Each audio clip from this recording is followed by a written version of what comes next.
Hello everyone. Today, Joris, Miles, and Jeremy will carry out a football training intended for players already initiated in practice but who remain young. They will therefore present 3 essential techniques for players that we can observe during a game. Hello, my name is Joris. We're gonna show you how first technical move controls ball.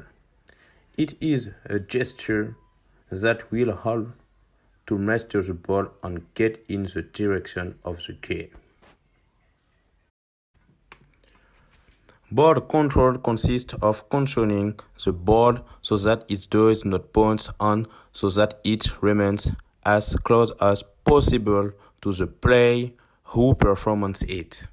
Ball control is one of the most important technical gesture in football because it is thanks to it that we will be able to change the game by moving as quickly as possible in the direction of the game. We also be to emulate his opponent with a ball control. He gave me the pass. I control, and now I can play. Now we will move on to oriented control, which will allow us to orient ourselves in the direction of the game. The oriented control in the ball controls that anticipate the movement of the play. It also to dribble and open or to accelerate the rhythm. Can be from inside or outside of football. Overall, one can control the ball with all the surface of the body. Control inside of the foot. Outside of the foot, control just of course except the hand. With the control of the thing, it helps to tap in an air balloon to bring it to the ground.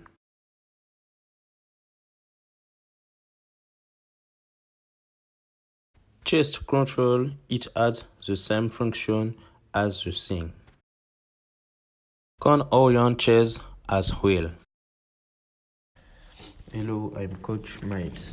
I will introduce the protection of the ball. It's a specific technical gesture different from the others because to realize it, there is no need to control the ball well. It's a gesture that it is realized without a ball.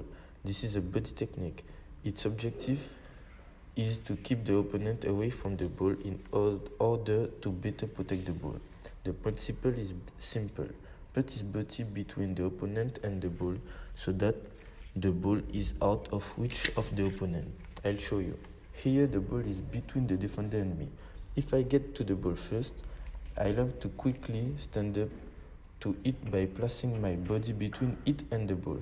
You can see that he cannot reach the ball. He will then try to get around me, but it is up to me to adapt my modifying my body. In the regulations, it says that we can use our arms to touch our opponent. It allows me to know where he is being me and to adjust.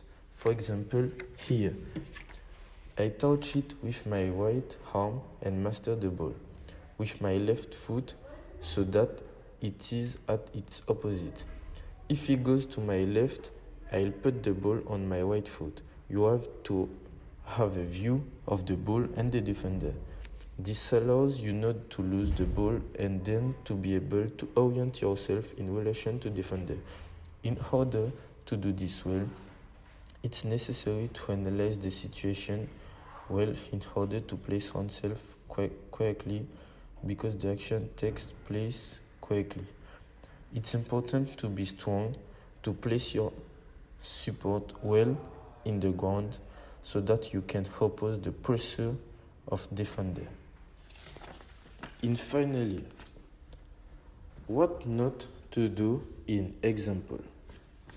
Here, I'm facing my defender. There's no difficulty to recoup the ball. But if I correctly oppose him and the ball, he will not be able to get hit back, or he will make a fault. For that, you have now situate yourself in space. You have to take the right information to know where the ball is, the opponents, and the partners. Now we are going to teach the player how to hit the ball. This technique is natural for a good player but remains essential and complicated to learn for a beginner since it's necessary to hit the ball in the right place and with a good surface of foot. Each player has three kicking surfaces to hit into the ball: the inside of the foot, the kick, and the offside of the foot. Indeed, to realize a good ball strike, it's necessary that the player takes enough momentum to be able to put the necessary power. Then, he must coordinate his race with the position of the ball to be able to place his support foot next to the ball. This foot must not be placed too far ahead, too far behind, or too far apart because otherwise the strike will not be good. After, at the time of striking, the player will have to turn his ankle so that it's as deformable as possible. After that, generally, the inside of the foot is used to make a precise shot and with an inward effect towards the goal.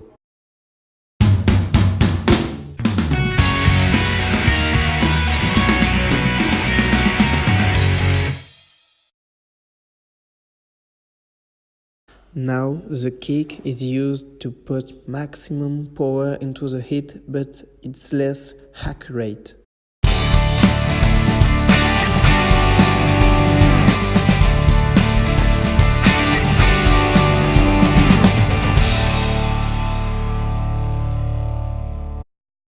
Side of the foot is very difficult because you have to hit the ball in the right place and give it the maximum effect to have enough power to surprise the goalkeeper.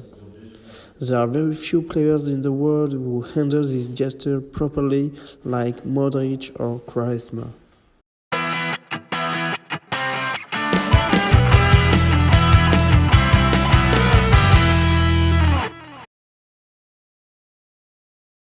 Finally, in addition, once the player is in control of these three striking surfaces, it's important to have the body well positioned in relation to the ball and our objective at the time of striking.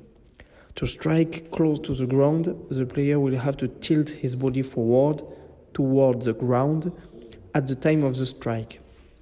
If the player wants to make a shot at half height, he will have to stay straight and have the body gainer. If the player wants to strike high, he will have to tilt his body back at the time of the hit.